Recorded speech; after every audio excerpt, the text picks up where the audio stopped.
Hi guys, thank you for joining me once again. As you can see on this trip I'm not at the river, which makes a little bit of a change lately because I've been spending a lot of time on the river fishing with Owen, trying to target the barbel. But as you saw in the last video, well hopefully you saw in the last video, we finally managed to achieve the target there, and we had an absolute load. But anyway, I'm not barbel fishing today, I'm carp fishing, and I'm at Cefn Mably Lakes. I've been here for about 5 hours. I think it's getting up to around 8 o'clock now, and changeover for the pegs here is 3 o'clock, and I was here just after then. Honestly, I haven't been fishing all that long. I did chuck my rods out when I got here, sort of straight in front of the peg, but wasn't feeling very confident. There's a little bit of a wind pushing into to the tree line on my right. And yeah, I just went and spoke to the lad who's fishing on the peg over to me. We kind of share the same water, and we both agreed on boundaries that we're going to fish.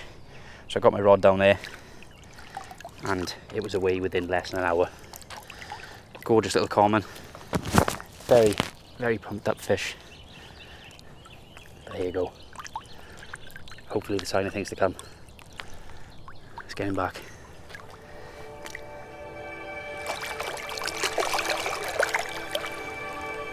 Went back very well. Let's get the rod back up.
Good morning, guys. As I said yesterday, I was here for a couple of hours before I actually done any filming yesterday, and after I did that little clip of that fish, nothing else happened, and it got dark very, very quickly. And this particular peg that I'm fishing in is quite a precarious swim. There's not an awful lot of room, and it's one of the only swims on the lake that's actually covered in trees. Well, say covered in trees, the whole lake is tree lined, but this particular peg, the peg itself is set back into the trees, so there's sort of a bit of an overhang with tree cover over the peg. So as you can imagine, this is the peg that gets dark first, and it also took a lot longer to get lighter this morning as well. But yeah, last night was actually very quiet, and it was a little bit different to what I expected. I was kind of expecting another fish, to be honest with you. And I was very close to saying that in the intro that I did yesterday. But yeah, for whatever reason, nothing happened last night. Although very early this morning, about 20 to 5, maybe half 4, my right hand rod, which I actually moved out of the tree line last night, just because I didn't want to be fishing snags while I was asleep. Yeah, that one, pretty much on the spot, straight in front of me, just absolutely melted off. And yeah, when I lifted into the rod, I had a couple of sort of pulls back, and then it all went loose. And when I reeled in, there was just a scale left on the hook. So obviously, I hadn't hooked a fish. It for whatever reason I'd foul hooked it, and yeah, I didn't manage to get that one in. Not that it would have counted anyway. But yeah, now that it's daytime and I'm not having a bit of a sleep again. Early this morning, around about 5 o'clock, I put that right hand rod back into the snags, down to my right, and so far it's been very quiet. But I'm not really too surprised because it's very shallow in there. It's only about 2.5 to 3 feet, because using the baiting pole I'm able to tuck right under the trees, probably closer than anyone ever has on here, really, because I've never seen anybody using a baiting pole on here. Bait boats are banned. So this is definitely an edge. And yeah, so far it's been quiet down there, but today it's going to brighten up a little bit. We've also got a little bit of rain forecast, which is absolutely perfect. And yeah, my bets are it's not going to be too long before that right hand rod goes again.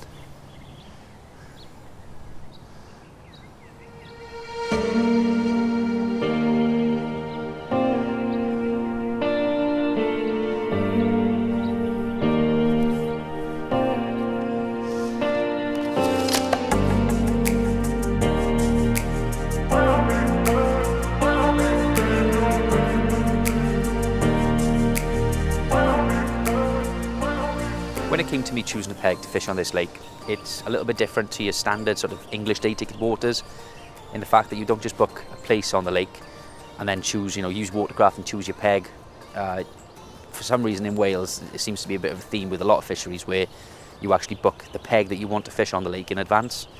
And that doesn't always work in your favour, but fortunately for me on this trip it kind of has, because the weather conditions are well in my favour, with the wind pushing into this right margin now. But there's still, although you can't use watercraft on the day, there's still things you can do while at home, while thinking about where you want to fish, to sort of stack the odds in your favour and get those percentages stacked up to give yourself the best chance of catching a fish. And before coming here yesterday, what I did, because I actually booked this peg 3 weeks ago, what I did was I just had a little look at basically the weather at the time and sort of judged it from there. And at the time we were having a lot of sunshine. It was even up to 30 degrees at one point, which is just unheard of. And this area that I'm in now is basically the shallowest area of the lake. And not only is it the shallowest area of the lake, but it's one area which doesn't get targeted as much, because it's kind of away, it's a corner tucked away from the main body of the lake, and everyone that comes here tends to sort of all fish down to the middle of the lake. Whereas this corner, there's only really 2 pegs that can fish it. And one of the main things that drew me to it was all of the overhanging trees. So again, not only is it the shallow area of the lake where the fish are going to be basking in the sun, but it also provides shade and shelter for them when they're feeling pressured and when the lake is busy, just like it's this weekend.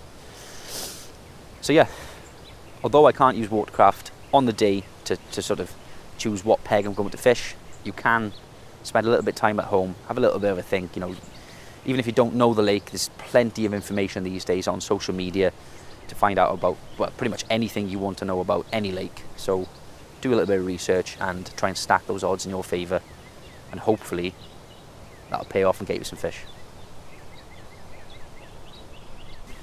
When it came to choosing a bait to fish this weekend, it was quite an easy decision for me, because I've obviously fished this lake a number of times over the years, and looking at social media posts, which we all do prior to coming here, it's very obvious that pretty much everyone who comes here is either using now solid bags or boilies. And I'd be a fool really not to use boilies in my mixture, because it is the summertime, fish are looking to feed, and boilies is a very, very good food source for the fish at this time of the year, especially when there's the numbers of boilies that go into this place. Yeah, I'd be silly not to use some, but they're not really the main part of my mixture. The bulk of my mix is made up of pellets and crumbed boilie, so okay, it is boilie, but a little bit, using a different way. But the main thing that I've done on this trip, which I think a lot of people who fish here are probably going to think, what is he doing? But I've actually chosen to put 4 pints of red maggots in my mix, as well as 2 tins of sweet corn. And that's how it looks. It's pretty much the same mixture, minus hemp, that I tend to use in the spring months. And I did a video on the castle a couple of months back where I sort of spoke about my bait mixture, and it's pretty much the same as that, as I said, just without the hemp. And yeah, this lake is absolutely rammed with small fish, small roach, perch, and there's a lot of bream in here as well. So you might think, why would you even consider using maggots and sort of potentially ruining your session? And like I said, the answer's pretty clear. It's different. It's something that the fish don't see all that much. To combat the bream, because the bream in here are very small, I don't think I've ever seen anybody catch a bream over 2 pound in here. So the way to combat the bream is just to use slightly bigger hook baits, and I'm using 18mm cultured Scopex squid bottom baits, just topped off with some plastic corn. And yeah, the bream haven't been a problem, but for me, You know, this place, as I mentioned again earlier on, is very, very heavily pressured. It's pretty much fished every single day of the year. It's very rare to come here and have spare pegs around the lake. So yeah, the reason why I chose the maggots is just to try and entice a little bit more of a reaction from the fish, where at this time of year they are heavily pressured. And you know, I'm not tearing it up. I haven't caught loads of fish, but I have had one, so that's a great result. And yeah, hopefully, just about to put in, just freshen up the rod down to the margin, get some more of those that maggoty mix out, and hopefully it's going to pay off and get me another one before I go home.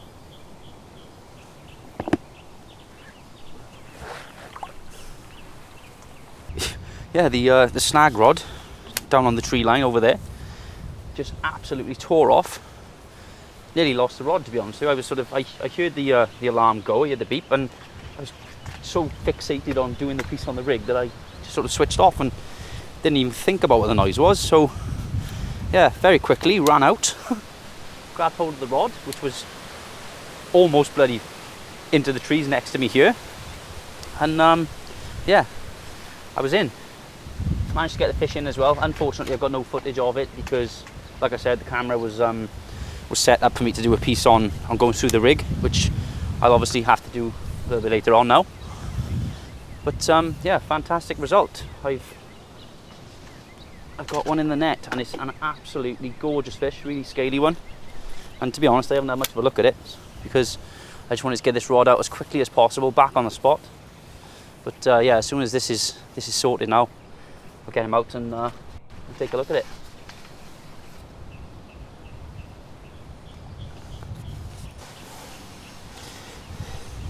Okay, so here we go.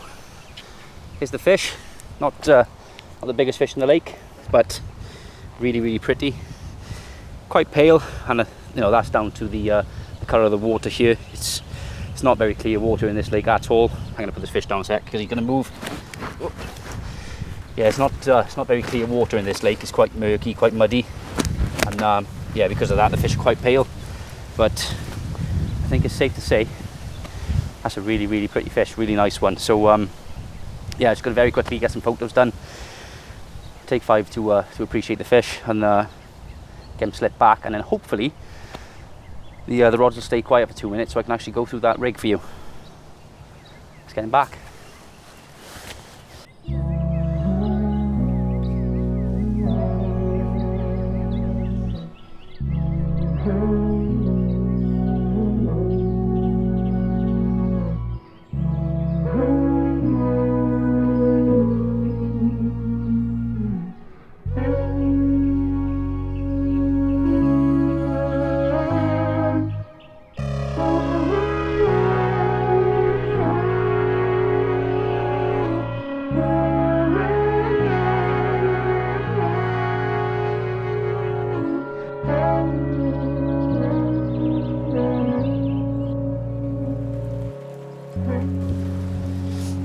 The rig and the setup that I'm using are both pretty much what's become my go-to over, I'd say, the past 6 to 8 months, and they consist of very simple materials, very unobtrusive on the bottom, and I feel that as long as I'm taking the time to find a nice firm, clear area where I can present this setup, I am giving myself the best chance possible to catch some fish. So to start off with, I'm using a lead clip setup with a 3-ounce lead. The reason why I'm using that size of a lead is because, you know, with carp rigs, especially carp rigs, it's very different to your standard style of fishing. So like pike fishing, fly fishing, lure fishing, whereas you're basically using your strength to set the hook. In carp fishing, that's not the case. These rods can lie dormant for hours and hours on end, sometimes days on end. And yeah, in my mind, having that slightly heavier lead just helps that when that rig goes in the fish's mouth, there's a lot more weight there, a lot more resistance to help set that hook. That lead is sat on a lead clip setup, and yeah, like I said, I like fishing on firm, hard, clear areas wherever I can, and in my experiences, a lead clip gives me the best presentation in those situations. From there, going up the main line, I use a length of tubing, and I do vary this kind of based on the size of the fish in the venue that I'm targeting. And what I mean by that is basically if I'm catching small, really small pasties basically, then I don't need to have, you know, a meter length of tubing, because as long as my tubing is enough in my eyes, to go from the mouth of the fish to just past the tail, then it's doing its job. You know, it's not going to lift any scales or anything, and that's more than enough. So in this venue, I think I mentioned it earlier on, there's fish in here up to sort of mid 30s, maybe even upper 30s, and yeah, 2 feet of tubing, in my opinion, is more than enough for keeping these fish safe if I'm able to hook any. Also with that tubing, it helps because it's tungsten loaded. It sits really, really close to the bottom, pretty much hugs the contours of the bottom, and yeah, just stops those fish from feeling the tight line down to the lead, and yeah, it just makes it a lot easier, and in my mind gives me confidence that they're not going to know so much that I'm fishing for them. On the business end, this is a rig that I've gone over many times in videos in the past, particularly on the Castle, and it's a slip D rig. Now, earlier on I was using an 18mm bottom bait because, as I said, I'm using maggots and pellets and crumb boilie and a lot of small items in my food mixture that I'm putting out. And yeah, I was kind of expecting to get pested by the smaller fish, but so far I've had no sort of liners or anything. The only activity I've had is from that one fish, and obviously the one that I lost this morning.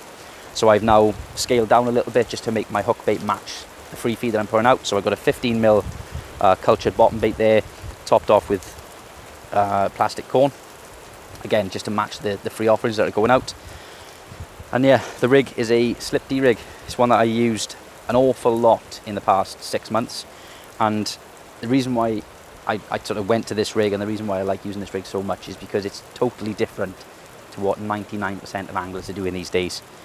And again, what I mean by that is there's been a huge influx of new anglers onto the scene, particularly since COVID started, and every man and his dog these days seems to be using the Ronnie rig or some variation of the Ronnie rig. So, you know, most of the rigs that go out are, I think it's safe to say, made of quite stiff materials. You know, everyone's worried about anti-tangle and all this kind of stuff, but to me, I've gone back to basics, and it doesn't get much more basic than this. So yeah, over the past, like I said, 6 to 8 months, this has become my go-to, and it's done me really, really proud. And the best thing, or the one thing that I like about this the most, is that, you know, I like to make my fishing a little bit different to everybody else, and just by using this supple material, I feel that I'm being different to the majority of what most people are doing, and that really does make me feel confident when I'm sat behind the rods.